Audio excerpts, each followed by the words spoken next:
Hey guys, as of making this video, the newest episode is The Ruler, but it took me a while to make this video because I first started making it right after El Toro de Piedra came out. Maybe one day I'll be one of those people who upload a video immediately after an episode comes out, but unfortunately that's not happening yet, so enjoy this video even though it's a bit late. Someone once told me that the Miraculous movie made them cry, and I just told them that I wish I could be as moved by Miraculous.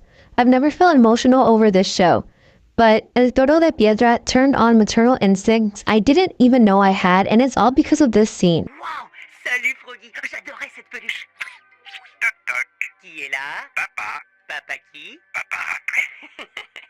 J'avais oublié qu'il avait fait ça. Attends, c'était la voix de ton père?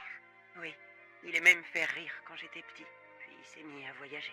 This episode really just made me realize how bad of a father Gabriel was to Adrian. I knew he was bad before, but it wasn't until I saw that clip that it made me physically feel bad for Adrian. So in this video, I'm really just gonna rant about how Gabriel was a bad father and how he was just a bad person in general. A really big theme in El Toro de Piedra is the relationship between father and child, specifically the bad relationship between father and child. This was seen through Ivan and his father, who was a criminal trying to involve Ivan in his criminal work. This storyline obviously parallels Adrian and Gabriel, because it's all about an evil father and a son who's against him. It's exactly like Adrian and Gabriel, except Adrian didn't know, and still doesn't know, the full extent of his father's evilness. The episode was also kinda ironic since Adrian talks about his father being the hero, and enjoys remembering him, even though Gabriel was a bad father and he doesn't even know the truth Marinette's been hiding from him. At the same time, we get to see Ivan standing up to his father and saying everything he wanted to say to him, which is what Adrian was never able to do. He even says this at the end of the episode. J'aimerais pouvoir le regarder en face comme dit Yvan et comprendre. Mais quand il était encore là, j'ai jamais rien osé lui dire et maintenant, c'est trop tard. So this scene is such a good representation of Gabriel and Adrian's relationship because we get a glimpse of their past. We find out that Gabriel recorded the voice inside of the Froggy for Adrian when he was a baby, at most 1 year old, and Adrian reveals that his dad used to be nice and funny. So it's now clear that Gabriel was once a good father to Adrian. It wasn't until Emily got sick that he turned cold. So just imagine baby Adrian having a funny, loving father and then suddenly turning cold during a hard time. Adrian was so young and then suddenly everything went upside down. His once full-of-life mother became sick and was no longer able to walk and became bedridden, and then his father would leave them home alone all the time, and when he did come back, there would be no smile on his face and he would lock himself away. When Adrian's mom died, Adrian was left all alone with the father who started neglecting him and was no longer the same man who used to play with him and make him laugh. The reality of this is just so sad. A big part of Gabriel being a bad father came from his obsession with wanting to cure Emily. He justified it by saying he was doing it for his family, but really it was just pulling the family apart. And even though his obsession did start with Emily, it changed throughout the show. Gabriel became more and more obsessed with gaining power and defeating Ladybug and Cat Noir. This was seen in episodes like Senti Bubbler, when he was convinced into chasing after Ladybug by Reina Rouge, and Evolution, when he chose to chase Ladybug and Cat Noir instead of going back in time to prevent himself from using the Peacock Miraculous in the first place. Come to think of it, if Gabriel had prevented his past self from using the Peacock Miraculous, Adrian probably wouldn't be alive. So Gabriel was willing to erase Adrian from existence just to make sure Emily wouldn't die. And this is actually confirmed when Ladybug says that Gabriel didn't care about Adrian in the end. He has his whole life ahead of him! You'd know this if you ever took an interest in him. But in reality, Adrian means nothing to you anymore. Anyway, Evolution is a good example of how Gabriel literally went insane because he used all the Miraculous at once, which harmed his physical and mental health. Since then, he showed signs that he had literally lost his mind, like choosing his obsession for Ladybug and Cat Noir over his wife. But the side effects of this was also shown in Destruction, when he forced Cat Noir to cataclysm him in order to get away.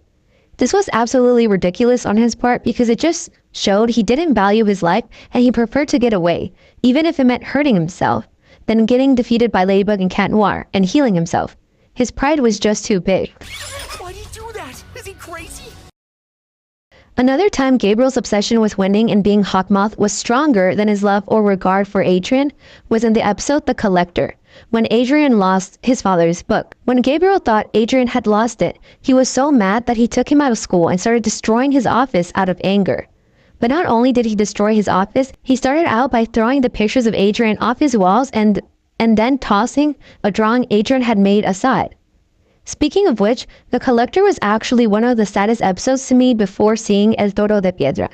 Anytime I saw the scene of Cat Noir looking down at the drawing his father had thrown on the ground, it would make me so sad.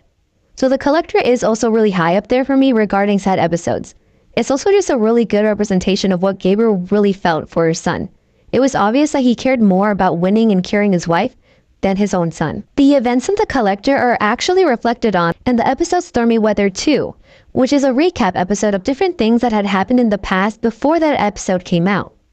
So basically, in that episode, there's a small moment where Gabriel starts to second-guess himself as Hawkmoth, wondering if what he does as Hawkmoth really would tear him apart from his son. This negative emotion I'm feeling, it's familiar. Maybe it's your son's emotion. You should spend more time with him. I'm doing all of this so that he can be happy again. But aren't you in danger of losing him if you continue down this path? This is when he thinks back on the time he became furious with Adrian, due to him losing his spellbook, and it all had to do with his goals as Hawkmoth.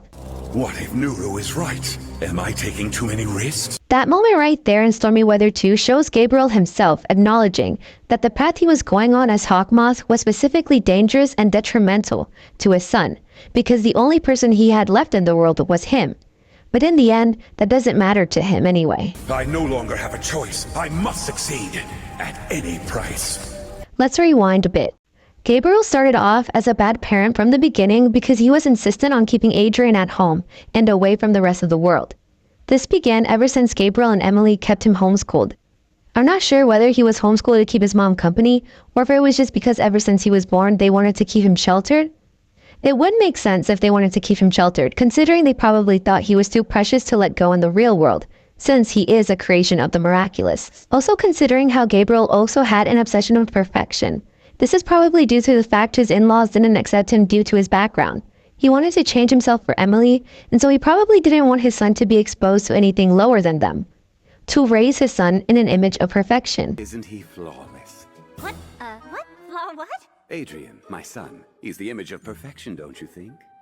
I feel like his obsession with Adrian's image really peaked in season 4 and 5, when he put his image in the Alliance reins and tried to make Adrian an eternal icon or something like that. Kagami and Adrian will become the eternal icons of this world, and we will be here to witness their absolute triumph! I also feel like Gabriel being a bad father also has a lot to do with him being Hawkmoth or Monarch. He was a cruel guy with villainous intentions, so why would this dude be a good father?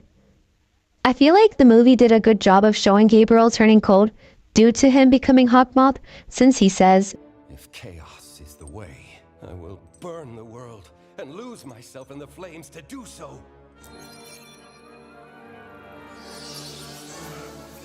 Let darkness rise. Looking at that clip now from the movie, I think it's interesting how when Gabriel says that, the Akumas overcome the room and they fly over the picture of Adrian.